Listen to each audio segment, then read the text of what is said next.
দীর্ঘ ৯ মাস অবিরাম যুদ্ধের অবসান ঘটে এই ডিসেম্বরে। আমরা পাই লাল সবুজ পতাকা, সুন্দর একটি মানচিত্র, সর্বোপরি স্বাধীন বাংলাদেশ।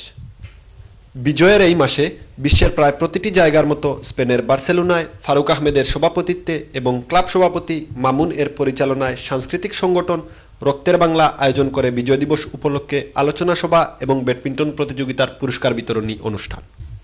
গত ২৭ ডিসেম্বর সান্তা কলোমার স্থানীয় একটি হলে কমিউনিটির নেতৃবৃন্দের মধ্যে উপস্থিত ছিলেন আবুল হাশেম চুন্নু, বাকিউল্লাহ, আশরাফুল হক, রিপন, আজিম, সজীব প্রমুখ। এ সময় বক্তাদের মুখ থেকে বাংলাদেশের যুদ্ধাপরাধীদের ন্যায় বিচার সহ বার্সেলোনাবাসীর সময়ের দাবি স্থায়ী শহীদ মিনার নির্মাণের জোরালো আওয়াজ ভেসে ওঠে।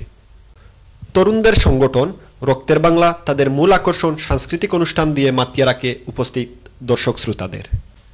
প্রবাসে এ ধরনের সংস্কৃতি চর্চার মহোৎসব পুনরুজ্জীবিত হোক বারবার। আফাজ্জনী, এনটিভি নিউজ, বার্সেলোনা, স্পেন।